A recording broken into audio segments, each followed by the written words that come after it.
yeah, from about year 10, I started helping out the IT manager in school. So he was looking after the actual IT systems, and I think that was probably my first real mentor, I guess, of your career, where you're going, well, I had an interest in technology, and that IT manager back then sort of picked up on that. And they actually, you actually let me help out with some things, learn a bunch of stuff, help set the rooms up, learn how to, wipe some of the windows, the old DOS machines, and rebuild them and stuff like that. And went through the whole school journey. The school also, as I got some more senior, they said, because I knew I had an interest in it, and through the IT manager, I guess, going to the stuff, they said, if you get enough kids, we'll run a computing class in my last couple of years of school, and we did. So we actually had a computing class there of some kids, which is great. And then also for my in South Australia, they call it the South Australian Certificate of Education, which is basically your VCE in Victoria equivalent to. Basically, for one of those, I ended up helping the IT manager for a whole subject every week. Yeah. So I could actually and dropped a subject and helped him out with a lot of the actual networking and basic desktop support and sysadmin work. And Betsy kept a journal of what I was learning, and that's how I was assessed for that. So that's how I sort of got into technology very early. So, pretty thanks to the school for being very supportive of that. With also the IT manager for recognizing my passion and sort of helping me, get some hands on earlier than probably what a lot of other people have got.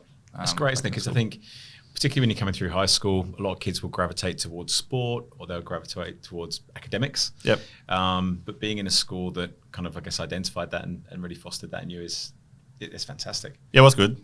Well, it wasn't great at sport. I had the height for obviously being quite good at volleyball and basketball and other things, but I just wasn't my passion. So it's just that was good. It was really enjoyable, and I look back on those years quite fondly with what I learned, and also just the exposure, and it was a general positive schooling experience. So did you leave high school then and go straight into work, or what was that kind of transition in those kind of years? Yeah, so I went to TAFE. Because I was kind of looking at doing my diploma of IT through there, but in parallel to that, I sort of ended up picking up a job at the same high school I went to. Yeah, right. As afterwards, so I got a for originally it was 8 hours a week, I think, doing some part-time work there. But back then, being a TAFE student living at home, still that was plenty of money back then. So yeah, right. That's a fortune. Yeah, well, it was. So it was all worked pretty well. Did a bunch of formal training, worked there part-time, and I sort of landed, after that, I landed my first full-time school job in another school. The way it works with the education department back then is basically you can register as on the staffing pool. Yeah. And then other schools, as they need someone, they look through that pool.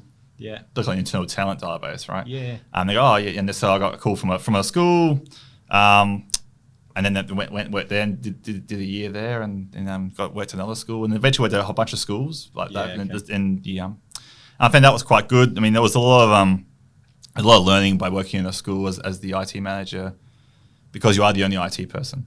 Yeah.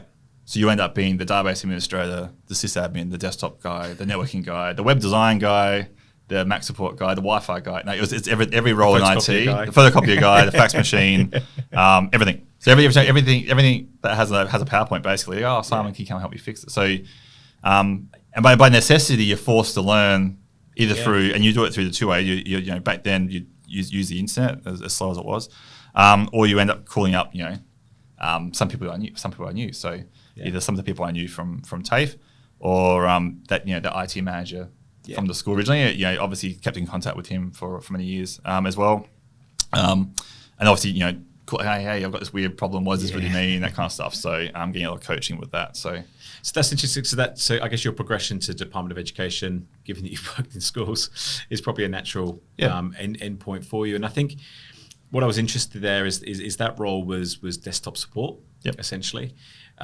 which, as you say, is kind of literally you're at the coalface, and you're also probably dealing with people when they're at their most stressed and under pressure, because they're there, they want to do their job, and their computer won't work. And they probably don't, this is a generalization, but probably don't have the technical appreciation of what's gone wrong. So what did that kind of teach you, I guess, about technology and the kind of world of early entry into stakeholder management, I suppose, is one? Yeah, it is. Yeah, it's spot on. So I think, early years in the school, it's all about you do a lot of technical learning, right? Like how to's, like a lot of technical specialist training. Going to that desktop role where it was more around providing support for a bunch of schools in a region. So that the way they split it up, you had your corporate desktop support, and then your sort of your school desktop support.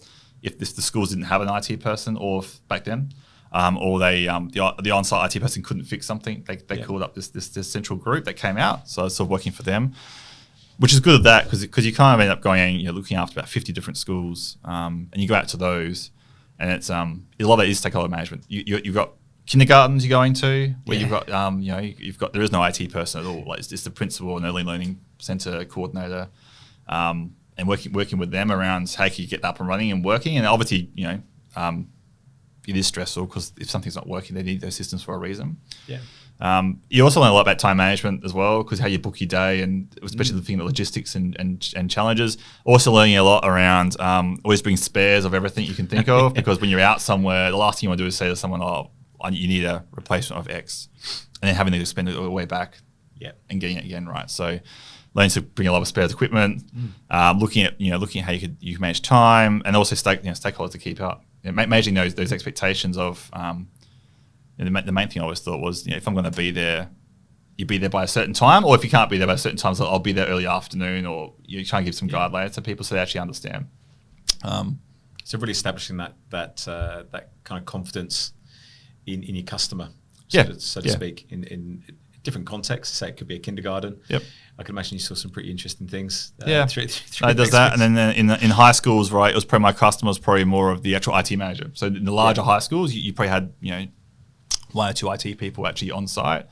So I was going out and doing things either for them, right, things that's specific for them. So so you had that right through for stakeholders, from being technical stakeholders right through to being teachers, to being principals, to being everything in between. So a very varied group. But it was a great experience again, from that technical stream going up, and then also the stakeholder side. Yeah, it was sort of quite well rounded by the time I sort of finished my journey at the Department of Education. Yeah.